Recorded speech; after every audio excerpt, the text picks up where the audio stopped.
জিমেলের password ভুলে গেলে সেটি ফরগটিং করার সময় একটি কোড আপনার ওই ইমেলে ব্যবহৃত যে মোবাইল নাম্বার রয়েছে সেই মোবাইল নাম্বারটিতে একটি কোড যায়, কিন্তু সে কোডটি কিন্তু অনেক সময় যায় না।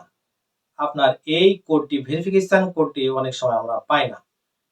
আমরা জিমেলের এই ধরনের সমস্যা থেকে বাঁচার জন্য আপনি চাইলে পূর্বে থেকেই আপনি কিছু কোড ব্যাকআপ করে রাখতে পারেন।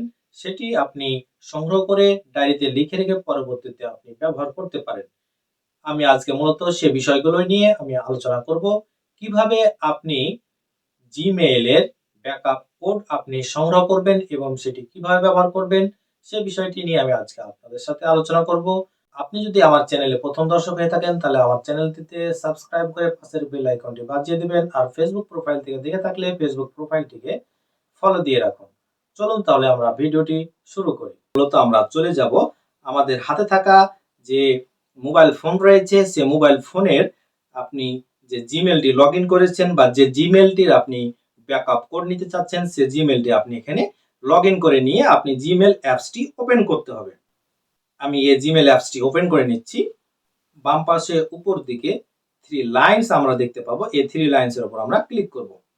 এবার আমরা স্ক্রল করলে আমরা নিচের দিকে আমরা সেটিং নামে একটি অপশন দেখতে পাবো, এই সেটিং এর উপর আমরা ক্লিক করব। এবার সেটিং এর উপর ক্লিক করলে আমরা যে ইমেলটির রিকভারি কোড আমরা এখান থেকে নিতে চাচ্ছি সে জিমেলটি আমরা ক্লিক করে ওপেন করে নেব। এবার আমরা ম্যানেজ ইওর গুগল অ্যাকাউন্টে ক্লিক করব। এবার এখান থেকে আমরা সিকিউরিটি অপশনটির উপর ট্যাপ করব।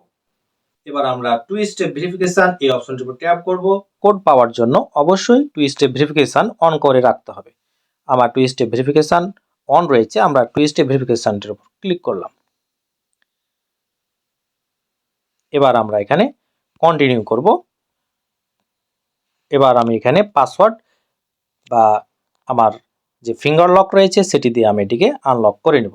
এবার আমরা এটিকে স্ক্রল করলে নিচের দিকে আমরা ব্যাকআপ কোড একটি অপশন দেখতে পাবো। এই ব্যাকআপ কোড এই অপশনটির উপর আমরা ক্লিক করব। এবার আমরা এখানে গেট ব্যাকআপ কোড নামে একটি অপশন দেখতে পাবো। গেট ব্যাকআপ কোড এই অপশনটির উপর ক্লিক করব। আমরা এখানে 10টি ব্যাকআপ কোড আমরা এখান থেকে দেখতে পাবো। এখান থেকে আমি যে কোনো একটি কোড আমাদের জিমেলে ব্যবহার করতে পারি, জিমেলের কোড হিসাবে আমরা ব্যবহার করতে পারি।